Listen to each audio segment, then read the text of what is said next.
The TPP Conference came to an end on July 31st in Hawaii, but despite the endeavor of 12 participating nations, a consensus still wasn't reached. In the meantime, the Taiwanese government has been advocating joining the TPP. But what exactly is it? TPP is the abbreviation for Trans-Pacific Partnership, an agreement aimed for regional free trade, and 12 nations are currently engaged. TPP aims to lower tariff boundaries, allowing all goods to flow freely in the market. Long story short, TPP is like a bartering market where folks gather to exchange goods. For instance, Vietnam would like to sell apparel to other countries, and Australia or New Zealand, dairy products. Japan wants to sell cars, the US advertises their pork, rice, patented medicine, and so on. The key to a successful exchange for every stakeholder is for each side to take a step back.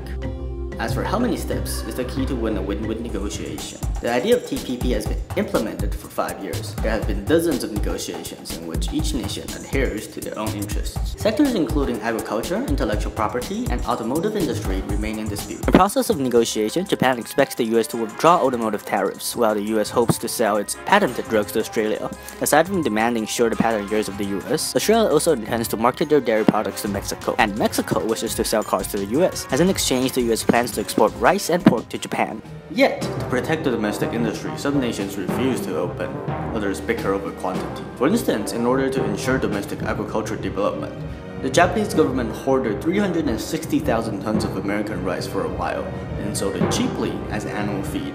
All deficit was covered by officials. Canada holds a stronger position, refusing to open a single bit of its domestic agricultural market. And so, the negotiations were terminated. Vigorously fighting for Taiwan's TPP admission, Taiwan would benefit from low tariffs. Various industries including molding, screws, orchards, and grouper aquaculture would have the chance to reach another height of exporting. However, under identical conditions, goods such as American pork, offals, rice, and milk would advance into Taiwan at bargain prices.